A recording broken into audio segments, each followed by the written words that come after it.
Sementara itu, Saudara, Presiden Republik Indonesia Joko Widodo menghadiri pertemuan di Aula Kantor Gubernur Aceh dengan Bupati dan Wali Kota se-Aceh, serta tim gugus tugas percepatan penanganan COVID-19 di Provinsi Aceh.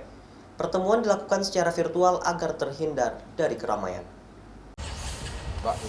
Pertemuan secara virtual tersebut berlangsung selama sekitar 1 jam di Aula Kantor Gubernur Aceh Selasa siang.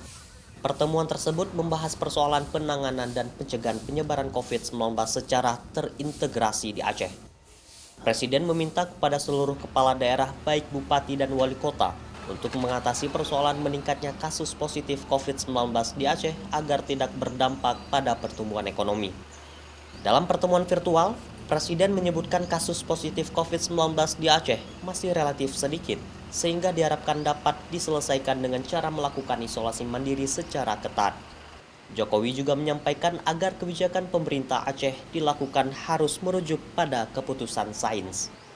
Sebelumnya, Presiden Joko Widodo meresmikan proyek strategis nasional Jalan Tol Trans Sumatera Sibanceh Seksi 4 dengan rute Indrapuri-Bang Bintang di kawasan Aceh Besar dan menyerahkan sejumlah bantuan berupa masker, face shield, cairan pencuci tangan, dan ventilator kesehatan untuk warga Aceh. Nova Misdayanti, Kompas TV, Banda Aceh.